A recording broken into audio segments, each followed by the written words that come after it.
Hello yogis, आप सभी का हार्दिक स्वागत है कृष्णा अस्त्र योग में। आज का जो हमारा टॉपिक है वो है कठोपनिषद। तो चलिए, कमर गर्दन सीधा कर लीजिए, हाथों की मुद्रा ज्ञान मुद्रा बना लें, नेत्रों को कोमलता के साथ बंद कर लीजिए। Backbone should be erect and close your eyes and after gyan mudra place on your thigh. Inhale deeply, exhale completely. We're inhaling, start 3 times Om chanting.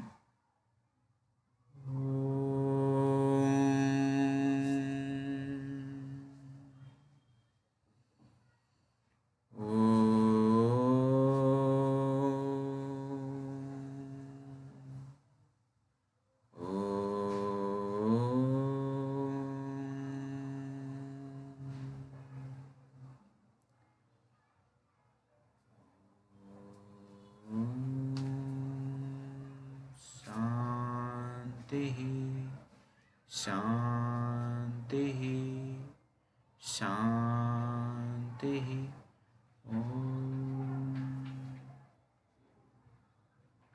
Very slowly and gently both hand down, open your eyes. आज हम पढ़ने वाले हैं कठोपनिषद। तो चलिए अब हम शुरुआत करते हैं कठोपनिषद की। जैसा कि अब मैं आप सभी को हमेशा बताता रहता हूँ, अवगत कराता रहता हूँ कि कृष्णा अस्त्र योग का मेन उद्देश्य है आप सभी का जेआरएफ और नेट क्लियर हो। आप सभी लोग एक जो ये योग की जो हमारी आदिम ज्ञान परंपरा है उस परंपरा को बढ़ाने के लिए, साथ में संस्कार डिसिप्लिन अपने अंदर लाने के लिए हम ये पढ़ाई कर रहे हैं। योग ना केवल हमारे शारीरिक स्तर पर काम करता बल्कि मानसिक स्तर पर, आध्यात्मिक स्तर पर और भावनात्मक। चलिए अब हम शुरू। ये आप देख पा रहे होंगे कृष्ण यजुर्वेद की कट शाखा के अंतर्गत है। जो कठोपनिषद है ये किसके अंतर्गत है? ये कृष्ण यजुर्वेद के कट शाखा के अंतर्गत है।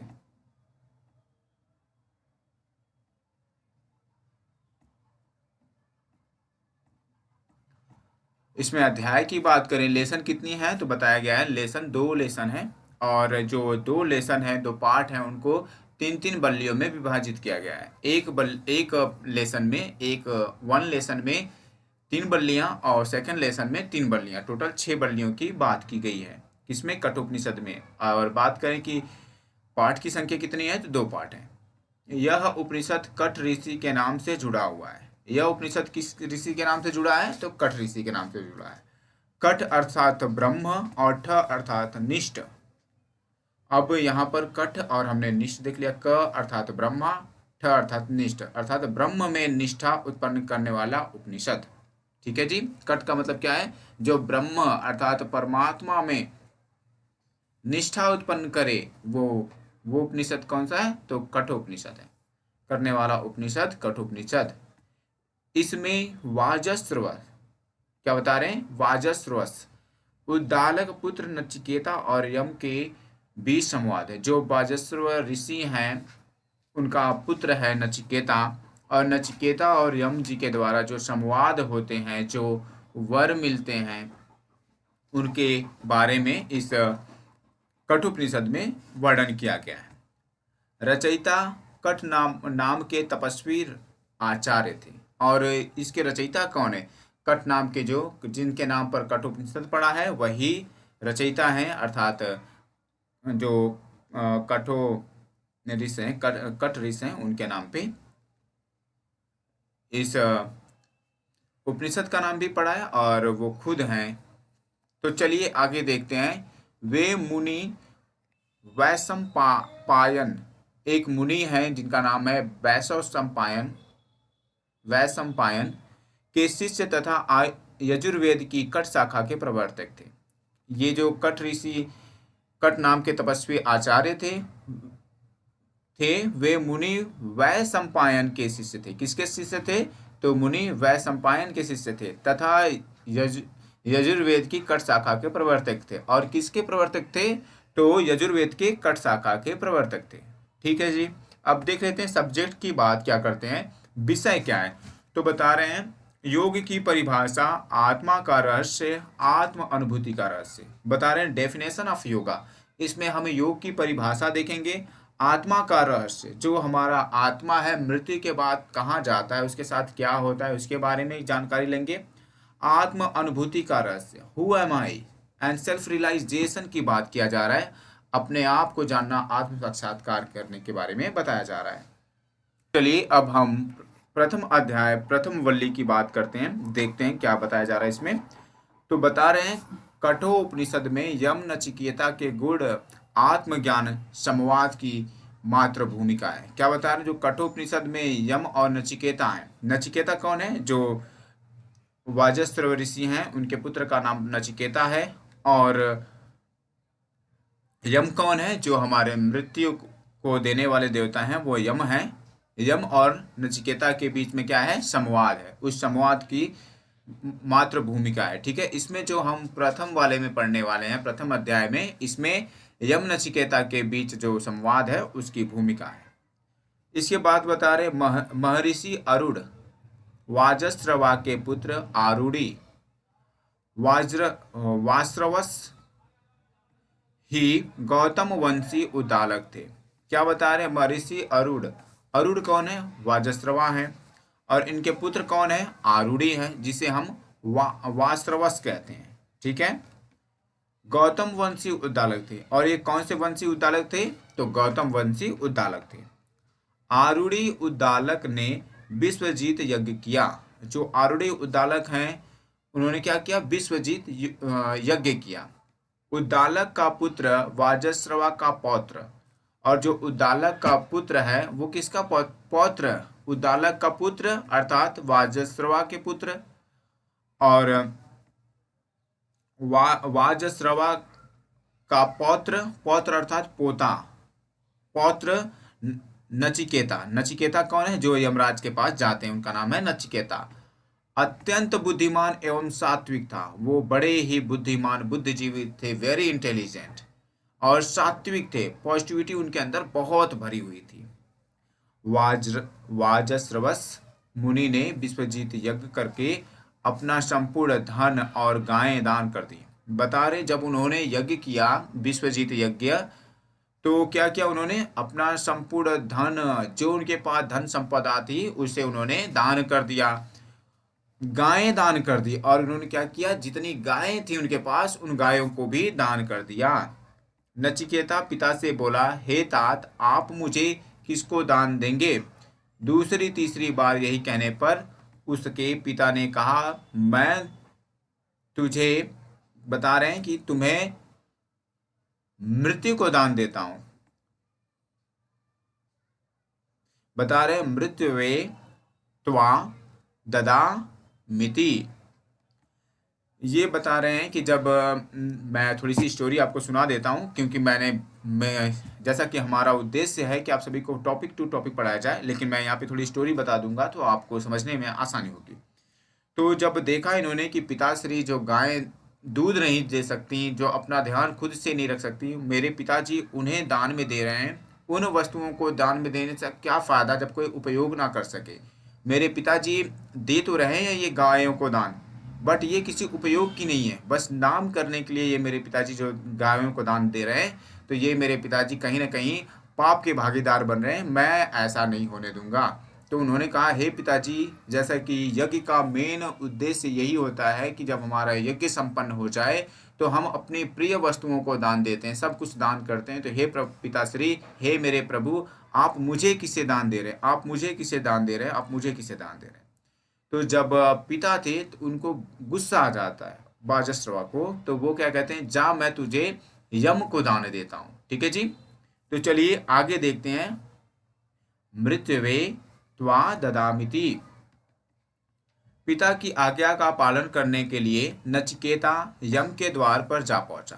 और नचिकेता जो बड़े बुद्धिमान व्यक्ति थे, बच्चे ही थे बट बुद्धिमान थे और पॉजिटिविटी से भरे हुए थे, उन्होंने कहा, पिता का आज्ञा सर्वोपरि है। मैं अपने पिता की आज्ञा को मान करके, नचिकेता जी ने बोला कि मैं यमराज के द्वार पे जाऊंगा। यम के द्वार पर जा पहुंचा और वो यमराज के द्वार पर जाके पहुंच गए और 3 दिन तक भूखा प्यासा पड़ा रहा। और वो वहां पहुंचे यमलोक में, 3 दिन हो गए, भूख भी लगी, प्यास भी लगी। जाहिर सी बात है 3 दिन अगर कोई रहेगा तो उसे भूख प्यास तो लगना स्वाभाविक है, क्योंकि हमारी बॉडी जो है ह्यूमन बॉडी है।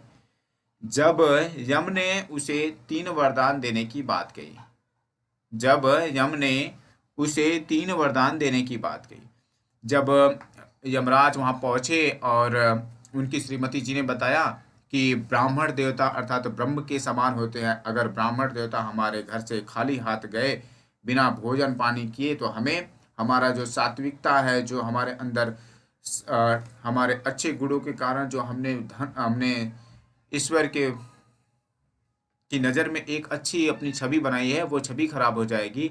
इसलिए हे प्रभु आप जाएं, ब्राह्मण देवता को जल्दी से लाएं।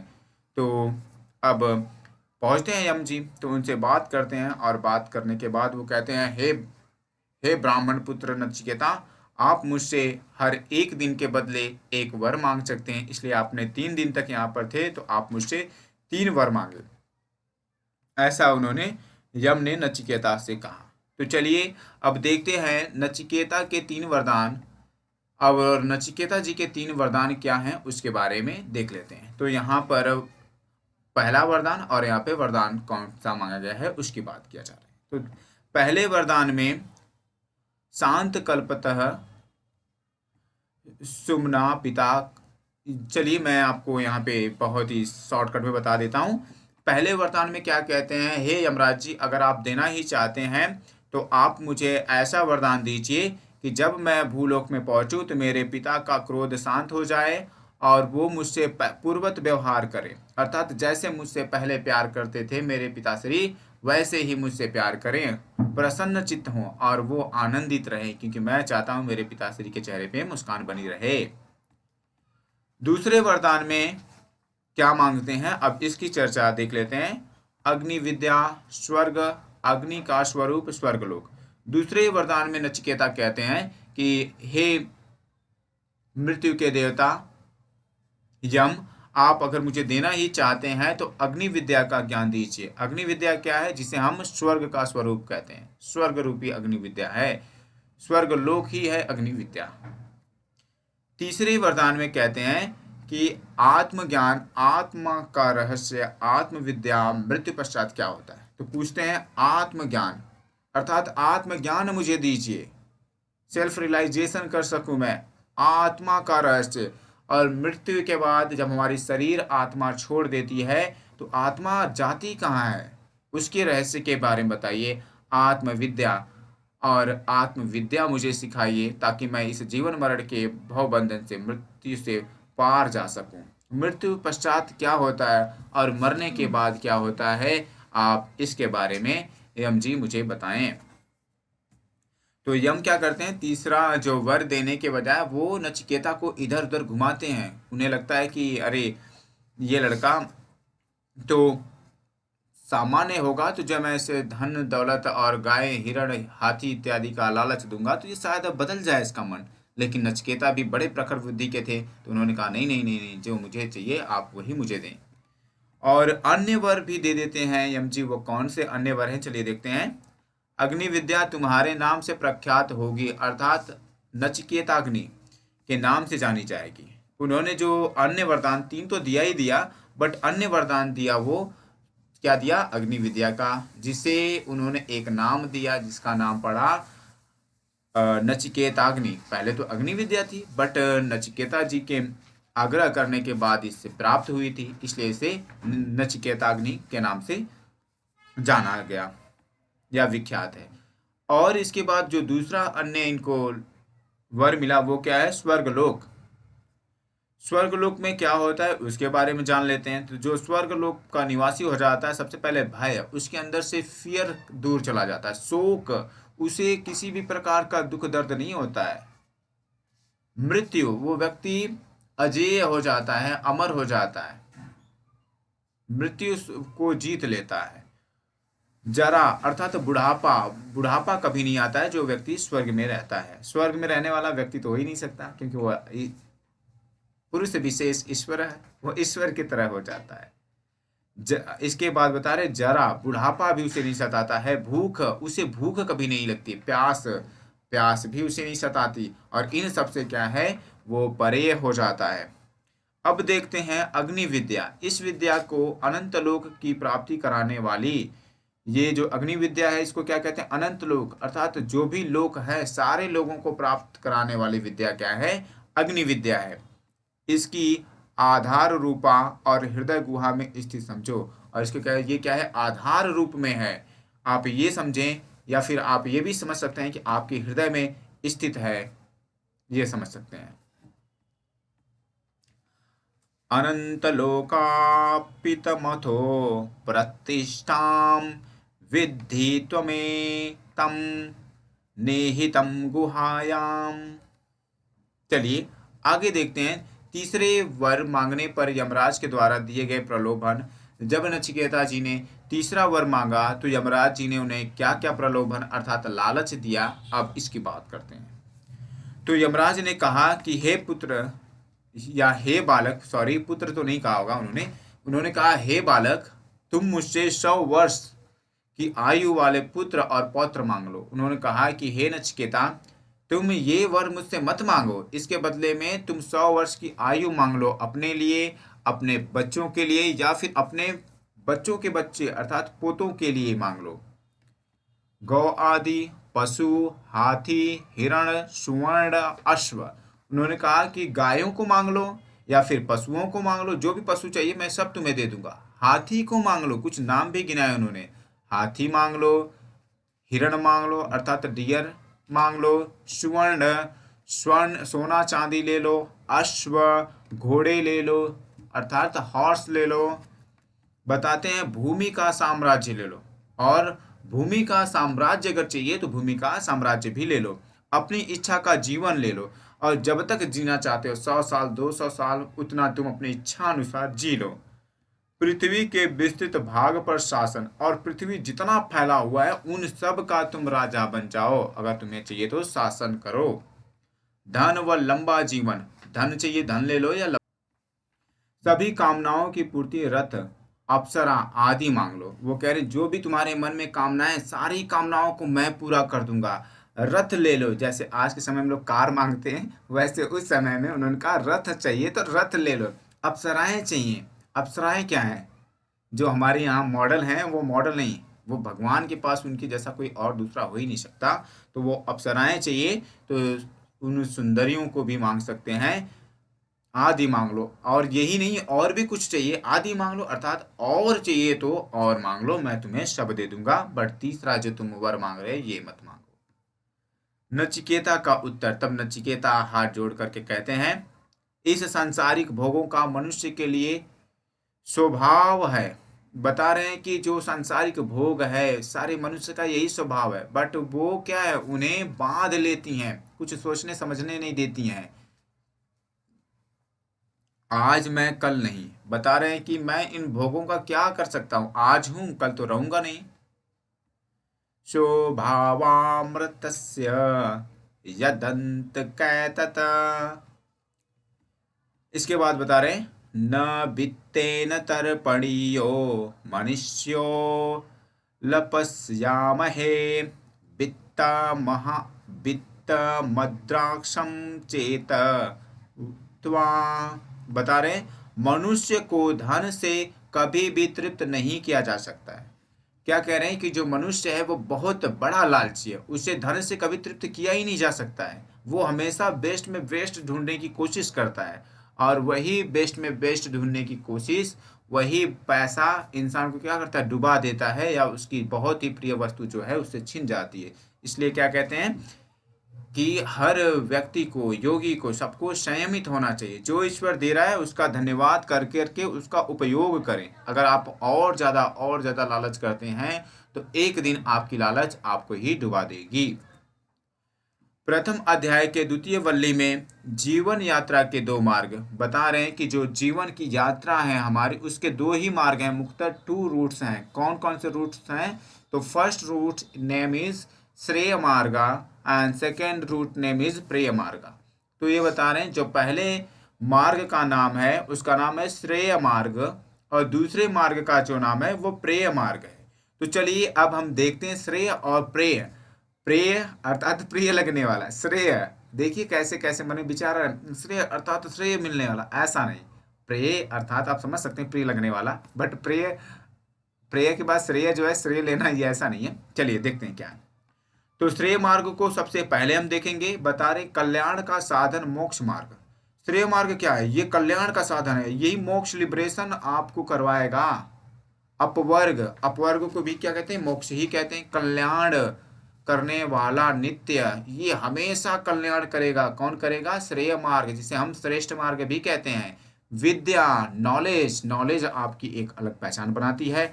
आध्यात्मिक बुद्धि मनुष्य श्रेष्ठ मार्ग को अपनाते हैं। और बता रहे जो आध्यात्मिक बुद्धिमान बुद्धिमान मनुष्य हैं वो क्या करते हैं? श्रेय मार्ग को अपनाते हैं। आध्यात्मिक क्या है? स्पिरिचुअल जो नॉलेजेबल पर्सन है वो क्या करते हैं? श्रेय मार्ग को अपनाते हैं। कहते हैं कि परमात्मा आप मिल गए तो सब मिल गया, आप नहीं तो कुछ भी नहीं।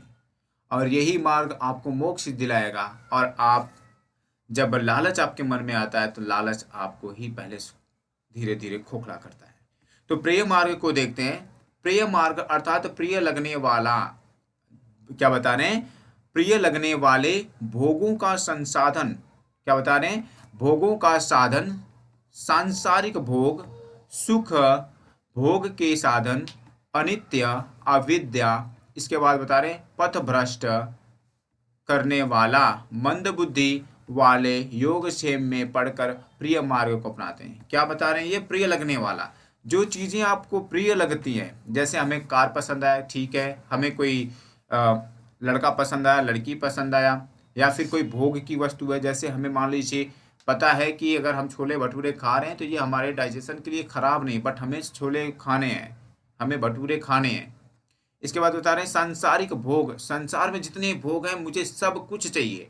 और जब इंसान ये सब कुछ पाने की इच्छा रखता है, सुख भोगने का साधन को अनित्य को नित्य समझने लगता है, तो समझ लो यही दुख का कारण है।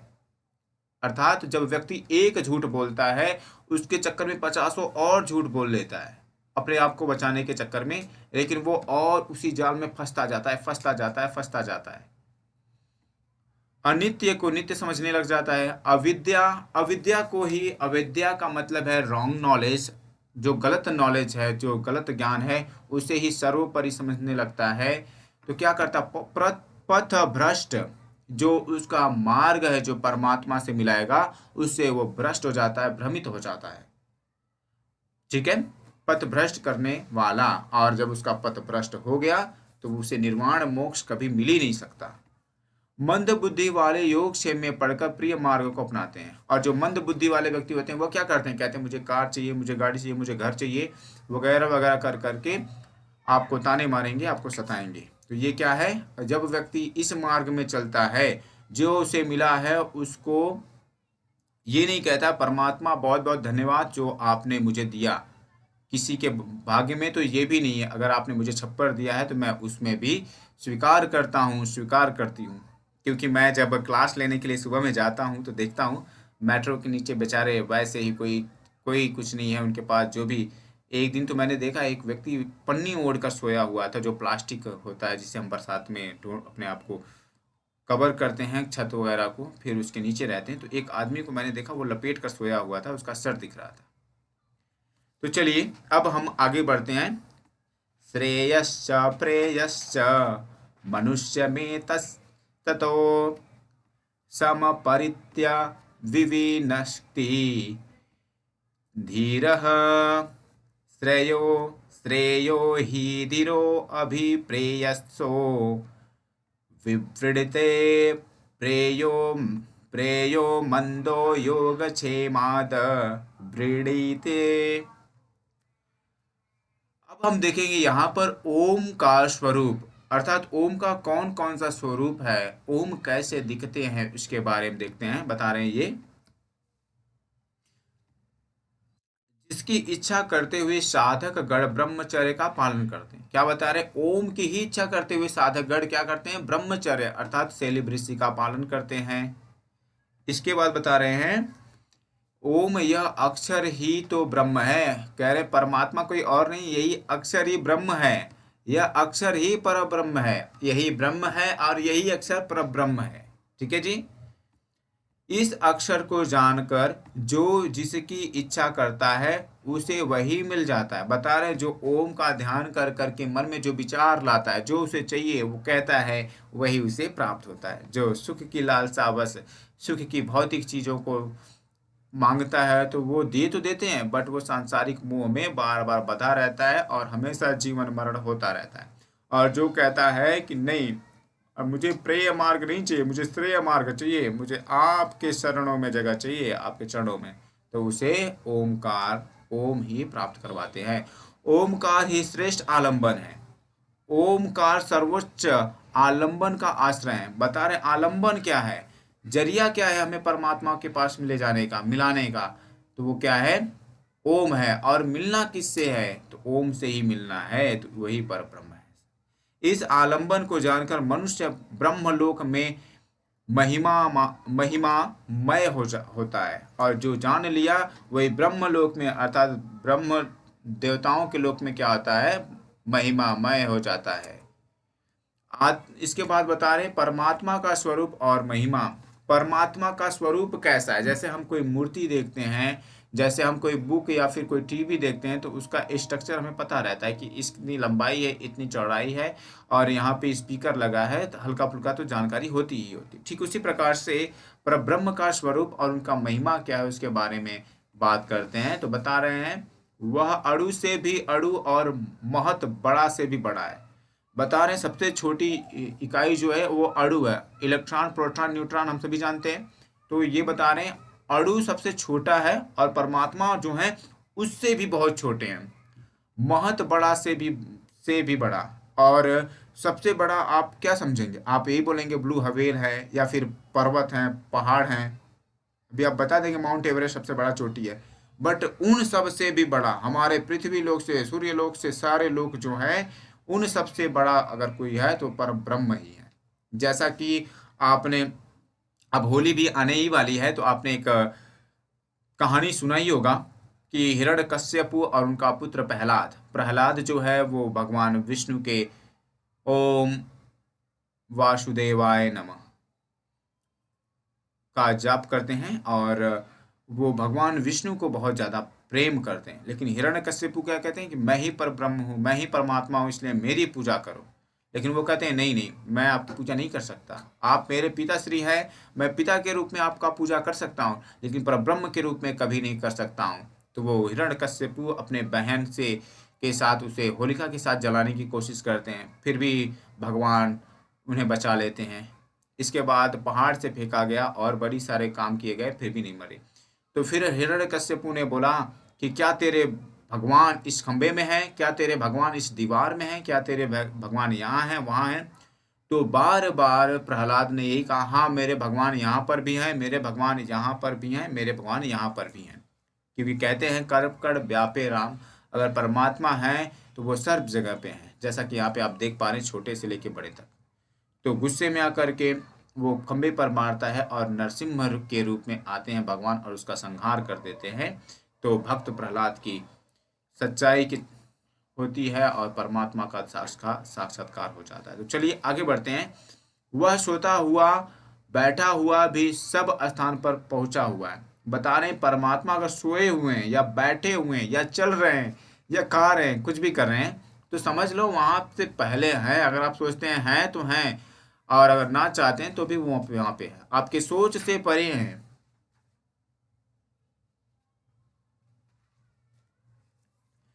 उसका शरीर ना होते हुए भी वह सब शरीरधारी में अवस्थित है। बता रहे हैं कि परमात्मा जो है उनके पास शरीर भी है, और शरीर ना होते हुए भी बहुत सारे शरीरों में निवास करता है। प्रत्येक व्यक्ति, प्रत्येक जीव जंतु में क्या है, अगर आत्मा है तो समझ लो परमात्मा है। क्योंकि आत्मा क्या है, उस परम तत्व का मिलियन एंड ट्रिलियन से भी आप अगर छोटी कुछ यूनिट जानते हैं, इकाई जानते हैं, तो समझ लीजिए परमात्मा का वो अंश हमारे अंदर है। अगर हम पावर हैं तो परमात्मा क्या है, सुपर पावर है या सुप्रीम है। ब्रह्म शक्ति और छत्र शक्ति दोनों उसके ओदन भोजन के समान है। क्या बता रहे, जो ब्रह्म शक्ति है और क्षय शक्ति है, ये सब क्या है, भगवान के भोजन के समान है। संसार की दोनों बड़ी शक्ति उसी के अधीन है। और जो शक्तियां हैं, दो बड़ी शक्तियां, वो सब किसके अधीन है? वो परमात्मा के अधीन है। वह भूत और भविष्य का स्वामी है। क्या है? जो बीत चुका है उसका और जो आने वाला है उसका। ठीक है, जो बीत चुका है उसका भी और जो आने वाला है उसका भी क्या है? स्वामी है। स्वामी कौन है? ब्रह्म है।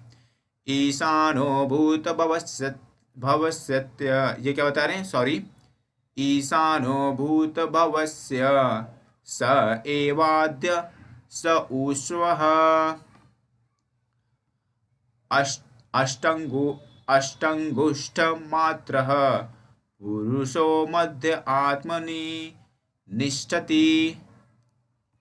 इसके बाद बता रहे हैं अंगुष्ठ मात्र पुरुष परमात्मा आत्मा के मध्य बैठा हुआ है। क्या बता रहे हैं? पुरुष अर्थात हमारे अंगूठे के बराबर क्या है? हमारी आत्मा है। ठीक है, और उस आत्मा के मध्य में अर्थात बीच में कौन बैठा हुआ है? तो परमात्मा बैठा हुआ है। परमात्मा प्राप्ति, इसके बाद बता रहे हैं परमात्मा किसको प्राप्त नहीं होते हैं। ये बता रहे हैं जो परमात्मा की प्राप्ति है वो किसको नहीं होता है। तो चलिए देख लेते हैं परमात्मा की प्राप्ति किसको नहीं होता है। जो बुरे आचरणों से निवृत्त नहीं हुआ। कह रहे निवृत्ति, एक होता है आवृत्ति और एक होता है निवृत्ति। आवृत्ति अर्थात बार बार दोहराना, और निवृत्ति अर्थात अब पूरा तृप्त हो गया, जरूरत नहीं है, तो उसे निवृत्ति कहते हैं। तो ये बता रहे हैं कि जो व्यक्ति अपने बुरे आचरणों को बंद नहीं किया, उससे मतलब कि हटा नहीं, तो वो क्या है? परमात्मा को कभी प्राप्त नहीं कर सकता है। ठीक है, अर्थात बुरे आचरण जो उसके थे उसको छोड़ा नहीं, सत्य मार्ग पर बढ़ा नहीं, तो उससे परमात्मा कभी प्राप्त नहीं हो सकता। जो अशांत है अर्थात जिसका मन इंद्रियां चंचल हैं, इधर उधर विषयों की ओर भागती हैं, उसे भी परमात्मा का साक्षात्कार नहीं हो पाएगा। क्योंकि जब हम स्वरूप शून्य में वो समाधि, जब हमारा स्वरूप शून्य हो जाता है तब तो समाधि लगती है, और समाधि में ही तो परमात्मा का जो एनर्जी सोर्स है वही हमें प्राप्त होता है। चलिए देखते हैं, वह जिसका मन और इंद्रियों पर संयम नहीं है। बता रहे हैं उस व्यक्ति को भी कभी परमात्मा की प्राप्ति नहीं हुई। जिसकी मन क्या है? मना इज ए मंकी माइंड। हमारा मन बंदर की तरह चंचल है, इधर उधर भागता रहता है।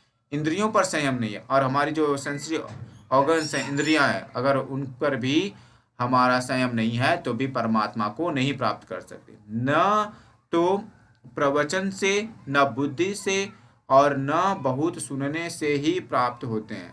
बता रहे हैं न तो प्रवचन से, आप अच्छे लोगों की जो ऋषि मुनि है उनका प्रवचन भी सुनेंगे तो भी भगवान आपको प्राप्त नहीं होंगे। न बुद्धि से और आपके नॉलेज से भी भगवान की प्राप्ति नहीं हो सकती। न बहुत सुनने से ही प्राप्त होते हैं, और खूब सुनो आप भजन कीर्तन इत्यादि तो भी आपको भगवान की प्राप्ति नहीं होगा। नायात्मा प्रवचनेन लभ्यो न मेधया न बहुना श्रुतेन। चलिए बहुत बहुत धन्यवाद आप सभी लोगों का। धन्यवाद कि आप सभी लोगों ने हमारी वीडियो को देखा। चलिए ठीक है, थैंक यू सो मच।